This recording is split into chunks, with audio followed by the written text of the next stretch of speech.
ശ്രീ ഗുരുവായൂരപ്പ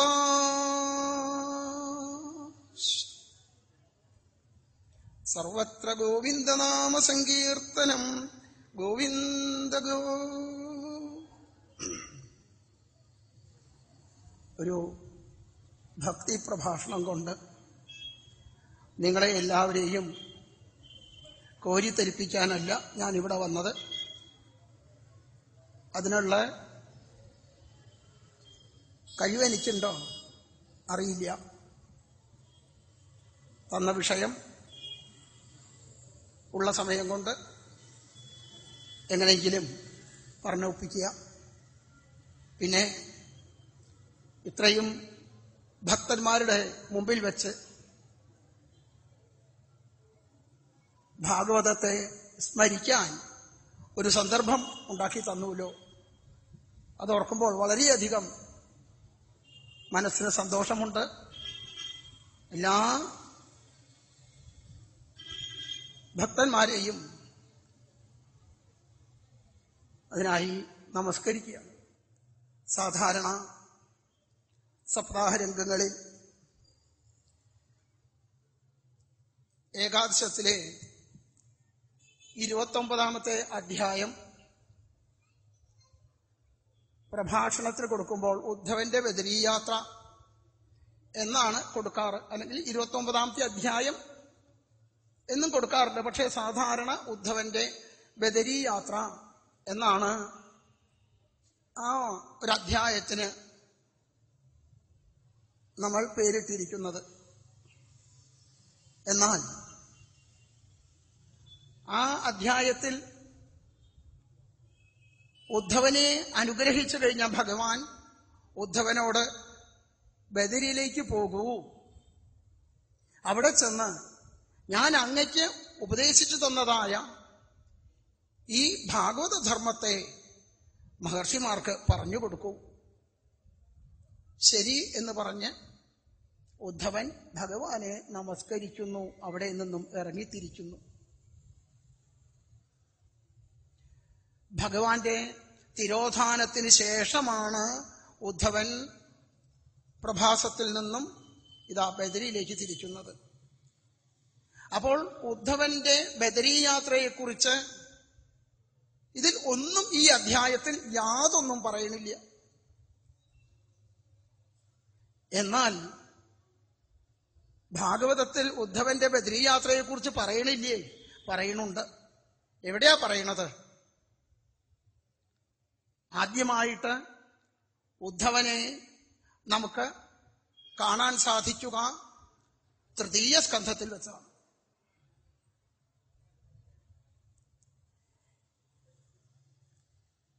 അവിടെ നിന്നാണ് നമുക്ക് മനസ്സിലാവുക എങ്ങനെയാണ് ഉദ്ധവൻ ബദരിയിലേക്ക് പോയത്, പോകുന്ന വഴിക്ക് എന്തെല്ലാം സംഭവിച്ചു എന്നുള്ളത് തൃതീയ സ്കന്ധത്തിൽ നിന്നാണ് മനസ്സിലാവുക.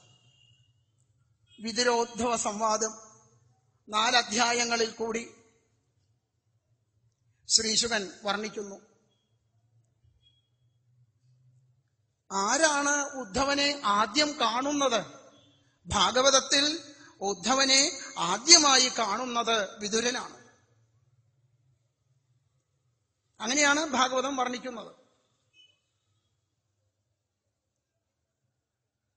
തീർത്ഥാടനമായി ഇറങ്ങിത്തിരിച്ച വിതുരൻ ആ തീർത്ഥാടനത്തിന്റെ ഏകദേശം അവസാനം എത്തുമ്പോൾ വൃന്ദാവനത്തിലെത്തുന്നു. ആ വൃന്ദാവനത്തിൽ വെച്ചാണ് ഒരു ദിവസം ഇതാ ഉദ്ധവനെ കാണാൻ ഇടയായത്. തത്രോദ്ഭവം ഭാഗവതം ദദരിശ. അവിടെ ഇതിനു മുമ്പൊന്നും, ഇപ്പോൾ വാസ്തവത്തിൽ നമ്മൾ ധരിക്കുന്നത് ദശമസ്കന്ധത്തിൽ 46ാമത്തെ അധ്യായത്തിലാണ് ഉദ്ധവൻ വരുന്നത് എന്നാണ്. അവിടെ ഉദ്ധവനെ അവതരിപ്പിക്കുന്നത് വൃഷ്ണീനാം പ്രവരോ മന്ത്രി കൃഷ്ണസ്യ ദൈതസഖ ശിഷ്യോ ബൃഹസ്പതേ സാക്ഷാത് ഉദ്ധവോ ബുദ്ധിസത്തമ എന്നാണ്. പക്ഷേ ഇവിടെ തൃതീയ സ്കന്ധത്തിൽ ഉദ്ധവന് ആ വിശേഷങ്ങളൊന്നും നമുക്ക് കാണാൻ സാധിക്കില്ല. ദശമസ്കന്ധത്തിൽ വൃഷ്ണീനാം പ്രവരോ മന്ത്രി കൃഷ്ണസ്യ ദൈതസഖ ശിഷ്യോ ബൃഹസ്പതേ സാക്ഷാത് ബുദ്ധിസത്തമഃ ഉദ്ധവഃ. അപ്പൊ ഉദ്ധവന് ഒരുപാട് വിശേഷണങ്ങളുണ്ട്. ബൃഹസ്പതിയുടെ ശിഷ്യനാണ്, ബുദ്ധിസത്തമനാണ്, ഭഗവാന്റെ പ്രധാനമന്ത്രിയാണ്, ഭഗവാന്റെ സുഹൃത്താണ്. അങ്ങനെയുള്ള ഉദ്ധവൻ. പക്ഷേ ഇവിടെ ഉദ്ധവന് ഒരേ ഒരു വിശേഷണം മാത്രമേയുള്ളൂ തൃതീയ സ്കന്ധത്തിൽ. തത്ര ഉദ്ധവം ഭാഗവതം ഉദ്ധവം ദദരിച്ച. ഭാഗവതനായ ഉദ്ധവനെ വിതുരൻ കണ്ടു. മറ്റു വിശേഷണങ്ങളെല്ലാം ഇല്ലാതെയായി. ഭാഗവതനായി തീർന്നു അദ്ദേഹം. ആരാ ഭാഗവതൻ? വാസുദേവൈകനിലയഃ സവൈ ഭാഗവതോത്തമഃ എന്ന് ഏകാദശസ്കന്ധത്തിൽ നമുക്ക് നവയോഗികളുടെ ഉപദേശത്തിൽ നിന്ന് 2-ാമത്തെ അധ്യായത്തിൽ കേൾക്കാൻ സാധിക്കും. ആരുടെ ഹൃദയത്തിലേക്ക് നോക്കിയാലാണോ വാസുദേവനെ മാത്രം കാണാൻ സാധിക്കുന്നത്, അദ്ദേഹമാണ് ഭാഗവതോത്തമൻ. ഭാഗവതത്തെ ഉൾക്കൊണ്ടവനാരോ അദ്ദേഹം ഭാഗവതൻ. അപ്പോൾ ഇവിടെ ഭാഗവതം ഉദ്ധവം ദദരിച്ച, പരമഭാഗവതനായ ഉദ്ധവനെ വിതുരൻ കണ്ടു.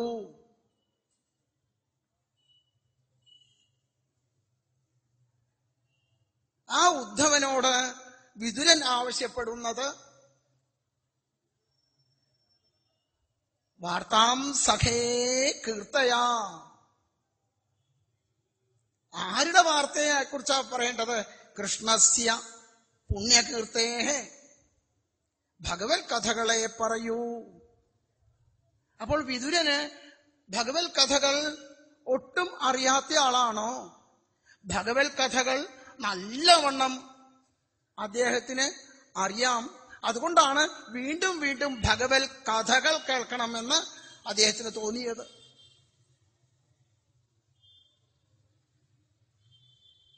എന്റെ സ്വന്തമായ അഭിപ്രായം പറയുകയാണ്.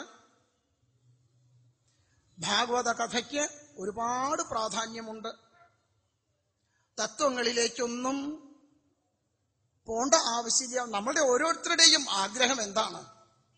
ജീവിതം സുഖമായി തീരണം, അല്ലെങ്കിൽ സുഖപ്രദമാവണം, ദുഃഖമൊന്നും ഉണ്ടാവരുത്, മനസ്സിന് ശാന്തിയും സമാധാനവും ഉണ്ടാവണം. ഇതല്ലേ നമ്മളുടെ ഓരോരുത്തരുടെയും ഉദ്ദേശം. ഓരോ പ്രവൃത്തിയുടെയും ഉദ്ദേശം മനസ്സിന് ശാന്തിയും സമാധാനവും ഉണ്ടാവണം.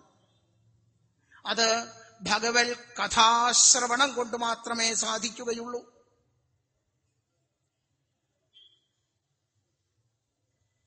ഈ കഥയുടെയൊക്കെ ശാസ്ത്രീയ വശം, അല്ലെങ്കിൽ അതിന്റെ തത്വങ്ങൾ എന്തൊക്കെയാണ്, അതൊക്കെ ശരിയായിരിക്കാം. പക്ഷെ നമ്മൾ ആ നിലയിൽ എത്തിയിട്ടില്ല. ശ്രീരാമകൃഷ്ണദേവന്റെ ഭാഷയിൽ പറയുകയാണെങ്കിൽ നമ്മൾ അന്നഗത പ്രാണന്മാരാണ്. നാരദീയ ഭക്തിയാണ് നമുക്ക് ഏറ്റവും എളുപ്പമായിട്ടുള്ളത്. കുറെ തത്വങ്ങളെ പറഞ്ഞു. ഇത് പറയുന്നവൻ അനുഭവത്തിൽ വന്നിട്ടുണ്ടോ? പറയുന്നവൻ അനുഭവത്തിൽ വന്നിട്ടുണ്ടെങ്കിൽ അദ്ദേഹം സിദ്ധനായി കഴിഞ്ഞു. സിദ്ധിക്കേണ്ടതെന്തോ അത് സിദ്ധിച്ചവനായി തീർന്നു.